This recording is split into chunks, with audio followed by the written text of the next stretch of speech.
I have people coming into my constit, and they're not happy. And there is a Globe and Mail article that just came out and said that on disability tax credits, the CRA is still behind 3 to 6 months. So enough kidding around. Do you agree with the Auditor General's report? Yes or no, sir?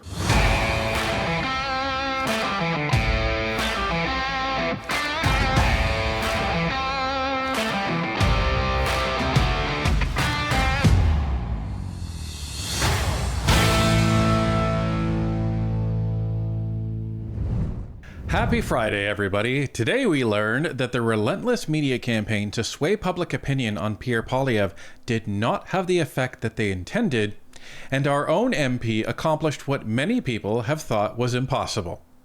He forced a Liberal to actually answer a question. Let's take a look. Mr. Kirk, you have the floor for 5 minutes, please. Thank you. I'd like to say thank you to all the witnesses that are here today.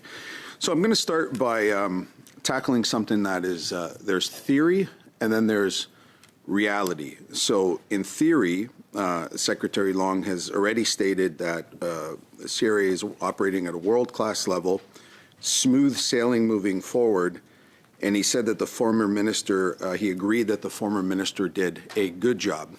Now we're going to get into the reality part of things, where there was a scathing Auditor General report, and in Secretary Long's own words in September, he said, "We hit rock bottom. It can't get much worse than it is now. I'd call this below rock bottom." So I'd like to just say there's theory, and then that's the actual reality. But what I find a little bit concerning is that Secretary Long was disputing some of the Auditor General reports. So simply, do you agree with the Auditor General reports, yes or no? I accept the reports. My question was, do you agree with the reports? I accept the report. Again, sir. You know, I can offer accounting. I can offer a counter Excuse me, sir. to It's that. my time. I'd Sure. like to get back to. I understand you accept the report. We all have to accept the report. My question is very clear, sir. Do you agree with the Auditor General's report referring to the CRA? Nobody wants to receive a report where you're challenged. Certainly, the workers take it personally. But sir, again, I'd like to. In September, you said we hit rock bottom. It can't get much worse than now. I'd call this below rock bottom.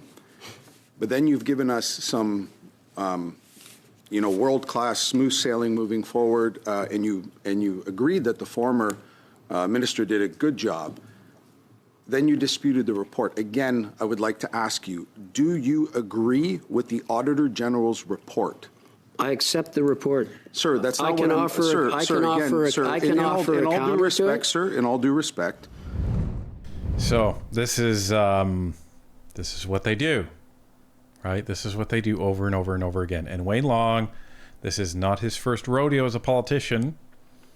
It's one of his first rodeos in cabinet as a secretary or junior minister, whatever the heck you want to call it. He's still getting paid a lot more than an MP does.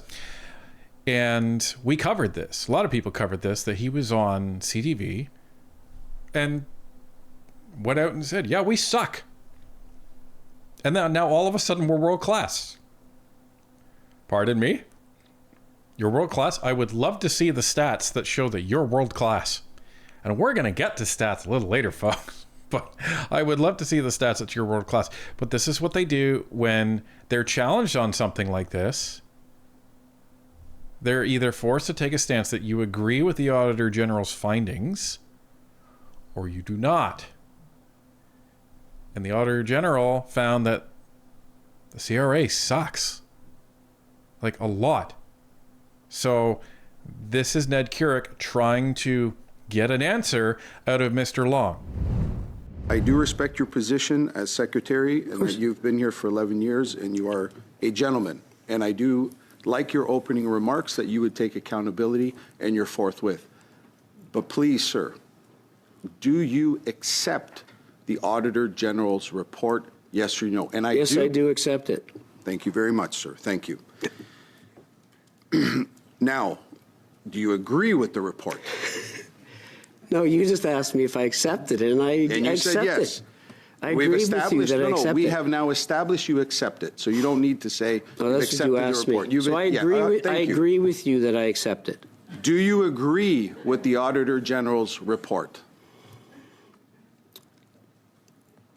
Look, there's different recommendations in the report. I assume you've read the report? Yes, I have, sir, and I Okay. assume you've read it too. So to again, me, sir, it's my time, sir. It's my time, and can with all due accept- respect, do you agree with the Auditor General's report? Yes or no? And to please answer the question. I accept the report. Sir, that's not the question I'm asking. And to be quite honest with you now, there's giggling. We're having a good time talking about hockey. This is a really serious question. And I'll tell you why, because I haven't got to the other point, and I'd love to get more time on this. Because as you know, sir, I have people coming into my constit, and they're not happy. And there is a Globe and Mail article that just came out and said that on disability tax credits, the CRA is still behind 3 to 6 months. So enough kidding around. Do you agree with the Auditor General's report? Yes or no, sir? I have a different view on the report. So it's really not a yes or no question, to be honest. Well- I have a problem with using a subsample of 167. So then you people. do not agree with the report. I just don't accept their findings on that one. So do you agree with the Auditor General's report? Yes or no? I don't accept the report. Do you agree with it? Some of it, yes. Some of it, no. Fair enough. Amazing. We actually got an answer in committee from a Liberal cabinet member. Holy moly, folks. We actually got an answer. And when I heard about this, I sent a message to our MP, and I said, holy crap, Mr. Keurig, you got an answer from a Liberal. That might be a first. At least in the Trudeau era, because we're still in the Trudeau era, let's be honest. That might be a first. So he forced Long, who's more experienced than he is, by the way, he forced Wayne Long to actually admit that he doesn't agree with the Auditor General report. Oh, some yes, some no. So, and first he said I accept it, and then he said I don't.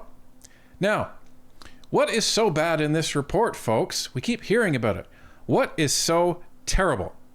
Well, let's take a look, shall we? So here's one of the graphs that is included in the Auditor General's report. You can find the link in the description for this. And those of you that have worked in service levels, call centers, and service industries, these graphs will make sense to you. So what this is showing is there's a number of contact center agents versus the percentage of calls responded to within the service standard of 15 minutes, 65% of the time, right? So if there's a whole bunch of calls that are coming in, what percentage of those calls are actually responded to 65% of the time within 15 minutes? Okay, so that's basically. It's kind of complicated, but you understand. And the service standard is that line at the very top. So it looks like there's only 1 year out of this whole series where the service standard was actually met, and that was 2022-2023. And then everything is terrible. 2019-2020, it was abysmal, and we start to get to abysmal levels the further we move forward. Here's another graph.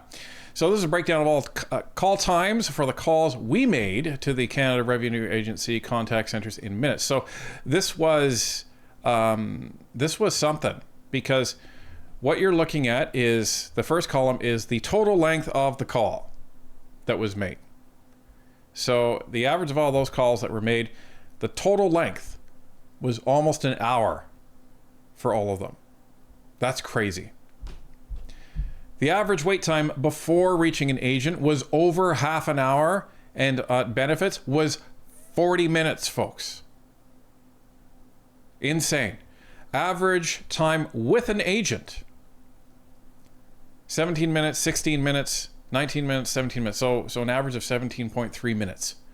Average time on hold after reaching an agent, 4.6 minutes. So even after you wait over half an hour, you're then waiting between 3 and 6 minutes. It's crazy. Percentage of the time on hold after reaching the agent, almost 27%. Here's another one.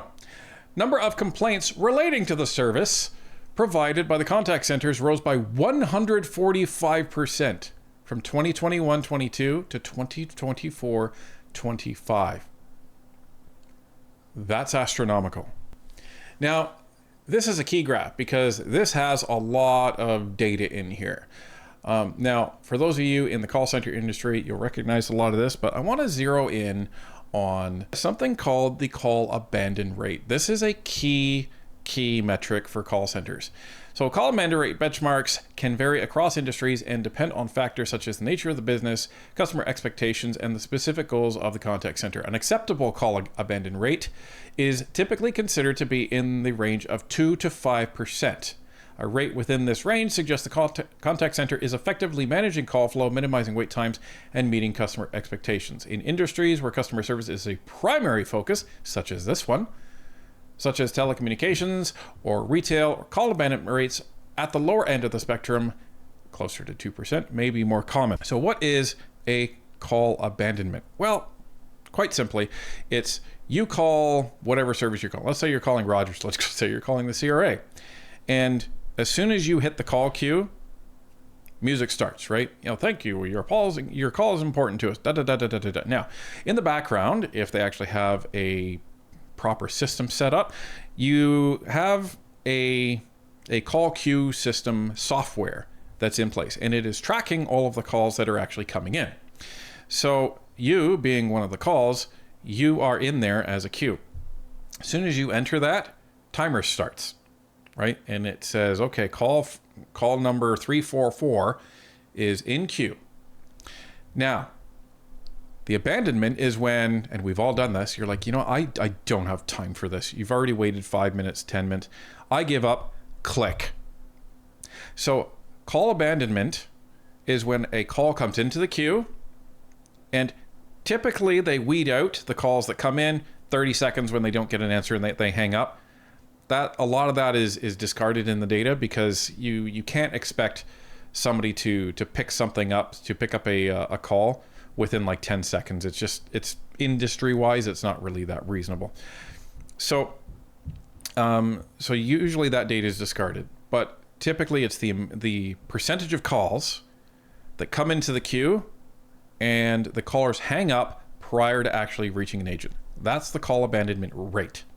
So the industry says that if a call center gets 100 calls, only 2 to 5% of those calls, or 2 to 5 calls out of that 100, actually get abandoned. So the agents reach them prior to the actual caller hanging up.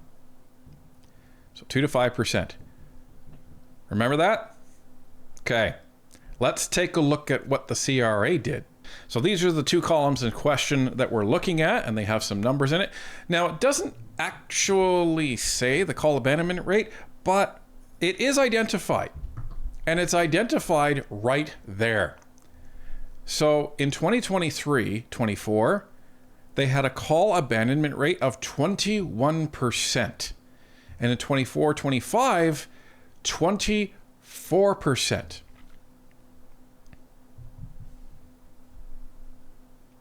So depending on what part of that range you want to go by, if you want to go by the low end of the range as the target, which as Canadian taxpayers, I think it's reasonable for us to expect high value for our money, don't you? Then that number is over 10 times the industry standard. I don't know a single call center manager that would have their job longer than 5 minutes after those metrics came out. None. Because that indicates that they have no idea what they're doing. And these seem to be the figures that Mr. Long, doesn't seem to agree with. Well, here's the nice thing about stats. You don't have to agree with them. And these aren't statistics, these are metrics. I should actually check myself. These are key performance indicators, or KPIs. These are literally the measurables to define if your call center is successful or if it is not. So there is no agree or disagree here. These numbers, you don't have to add a narrative. They're horrible. And any call center person who's either worked in one or managed one will tell you, these are beyond horrible. And you would be fired accordingly. So good on Mr. Keurig for forcing an answer out of Wayne Long and forcing him to basically say, well, that's great. I don't accept that the independent auditor general is telling us we're doing a bad job. Well, thank you very much. At least we got an answer, and at least you're telling Canadians what you actually think. So not only did we get an answer, it seems like we got the truth out of him that he doesn't agree. Now, he may be living in la la land because he doesn't want to accept the truth, but that's the funny thing about facts is they don't care about your feelings. And speaking about facts and not caring about feelings, we have some good news to show you folks. So remember that almost 2-month-long campaign from the mainstream media, which looked like the aim was to get people to sour on Pierre Poilievre to such a degree to create such pressure that he would resign as the Conservative leader. Yeah, we have the results in for how effective that was. And for that, we'll go to a Leger report. So this was in a National Post story that was recently released. And in that, they say Poilievre remains polarizing as partisans divide sharply over his future. This is in the Leger poll itself that was actually contained and mentioned in that story. Nationally, 49% of Canadians believe Poilievre should step down, while 32% say he should remain as leader. Here's the key metrics. The split is sharply partisan. 78% of Conservative voters want him to stay. 77% of Liberals, 74% of New Democrats, as few as there are, and 62% of Bloc voters want him replaced. We go to the article. Quote, there is no clear advantage for any party when you look at these numbers to suggest that going into an election would be a really good idea, end quote. Andrew Enns, Leger's executive vice president for Central Canada, said Thursday. Quote, I don't see anything positive for any of the two frontrunners to suggest that they've got a really clear path to victory, end quote. Almost half of Canadians, 49%, indicated they are satisfied with Prime Minister Mark Carney's Liberal government, while 40% are dissatisfied. Approval of Carney's performance remained unchanged at 51%, down from 55% in July. Disapproval stands at 38%. According to Enns, the numbers suggest a recent Conservative resignation and a floor crossing, the passing of the 2025 budget, and a second round of major project announcements had little impact on the way Canadians see the government and federal parties. Voters, quote, are still waiting for the new government to start to move forward on some of its promises and not really kicking the tires of any of the opposition parties right now in any meaningful way, end quote, Enns said. So what does that all mean? Well, I interpret it as this. Chris D'Entremont crossing the floor. All of these alleged rumors about all of this unrest within the Conservative Party, Pierre Poilievre's terrible leadership, he should resign. The Hill Times saying that he's on his way out, he'll probably resign Monday. CTV and CBC and everybody else saying, oh, Pierre Poilievre's leadership, oh, it's on shaky ground, there's all these people. It had no effect. None. After all of that, you have almost 80% of Conservatives saying, yeah, Pierre Poilievre's the guy. That's pretty darn good. And on the flip side, this whole campaign to distract from the budget and all of this stuff didn't change anybody's mind. The government support didn't go up. And Poilievre's support didn't go down. Those are the big takeaways I take from this. This was a rough couple of months for Pierre Poilievre and the Conservatives when you look at the landscape in the legacy media. That was a hurricane of attack ads, hit pieces, and just constant negative coverage. So this is the good thing, folks. This tells me that Canadians at large are starting to wise up to this.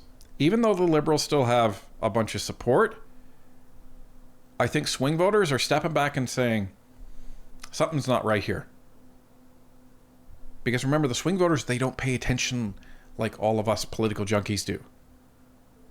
But they're starting to wise up when it comes to this, because they're not listening to the mainstream media. If they did, you would expect to see a sharp decline on the Conservatives, a sharp incline on the Liberals, and a sharp decline on the support for Pierre Poilievre. And we get none of that. So, I look at the bright side on this, folks, in that looks like the swing voters, they're doing what we thought that they would and should, which is, let's see if this government delivers on anything. And this is why the budget needed to pass, to actually enact some more pain on these swing voters. And when they see that nothing is going to change over the holiday period, over the winter months, despite the fact that the legacy media and the Liberals are now trying to say, oh, all these part-time Christmas jobs, but they don't call them part-time Christmas jobs. All these part-time Christmas jobs are coming. Aren't we doing great? Look at all this. Just wait until January comes and all of these jobs disappear. And just wait till the Canadians get their heating bill. And just wait until Canadians have to buy food in the middle of winter, as their price for groceries has gone up by $1,000 next year. I think over the next 4 to 5 months, we're going to be seeing a shift in how Canadians view this Mark Carney government, because they're realizing you promised all this stuff and nothing is getting done.